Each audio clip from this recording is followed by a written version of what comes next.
पटकानी धरम गद्दी विराट पीठ दरबार हो। बिग्रिएपछि अरिङ्गालो सबैलाई त घरबार हो। पाँच भाइ पाण्डव गुप्तवास हो, धरम गद्दी दुल्लु।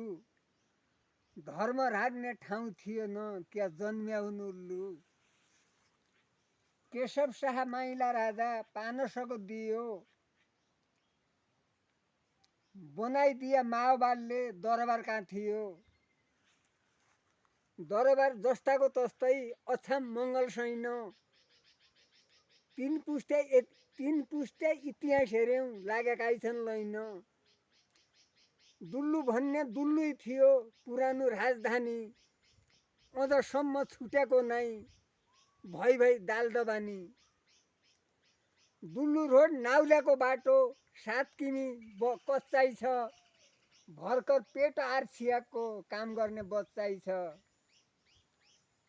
डिजल पेट्रोल नै छ भन्ने भैरवी जलजले, कि सरकारका नसा मर्या ठेकादार कहाँ चले। कुन्यु लाइन नजानेका दाइँ हाल्न जानेका, जनताका मुखिया भया हामीले मानेका। हस्।